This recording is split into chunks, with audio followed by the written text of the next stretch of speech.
Sino ka ba? Ba't mo tinutulak? Parang bago ka lang dito, ya. Uy, Bakit? Presidente yan, tol. Tatiin nga kami ng ID. ID, ya. Ano, ya? Anak na ng presidente. Sorry. Wala ano? Ano? Sorry. Hindi na tayo Huwag ka papalag? kasi mayabang. Pwede ka na tinanong namin yung kaibigan niya eh. Basta Ayoko! yabang niya. Bakit? Uy, ano ba? Ang gagawin mo? Sabi niya ni Nadia. Bakit? Ang gagawin nyo?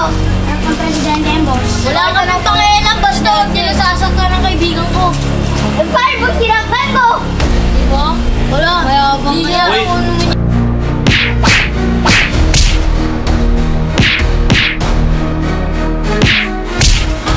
Ano ya? Hindi kita kakisaktan. Kasi maganda ako sa'yo. Kaya tayo ka na niya. Baka mapakulong pa ako ng tatay mo niya. Uy, ya. Ayoko na away ya. Ayoko na away ya. Ya. Uy, awatin niya to. Boss, nagalit sa akin. Nagalit sa akin. Kaya mo na yun, boss. Kaya mo na yun, boss. Ba't kaya tayo kung nagalit sa amin? Ya. Gusto ko eh. Matapang kayo to ba? Awat na kasi. Ano ba yung problema mo? Ano ba problema mo? Uy, lumayo ka nga dyan. May kunin ka. Basta ka naman namin ako. Bigla na naman ng tukso ang kunin ko. Yo, tignan mo yo. Pwede ko naman ako. Pwede kami magtulong sa tatay mo ka. Wait lang niya. Tatawagin ko lang yung ano. Papa mo. Tara, tayo dito. Ano boss? Tatawagin ko na yung tatay niyan.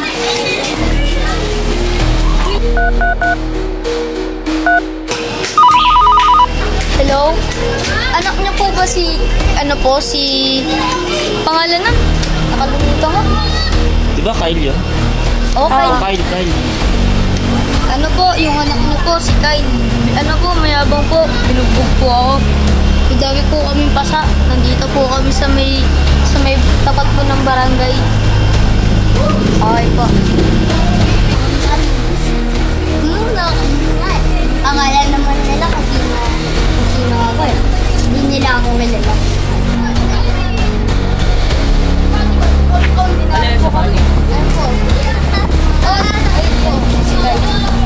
Uy, anak. Anong ginagawa niyo dito? Yan pa lang bubugbog yan, ha? Sila mo eh. Kasi ano eh. Sabi nito, di ba? O, di ba wala akong masabi?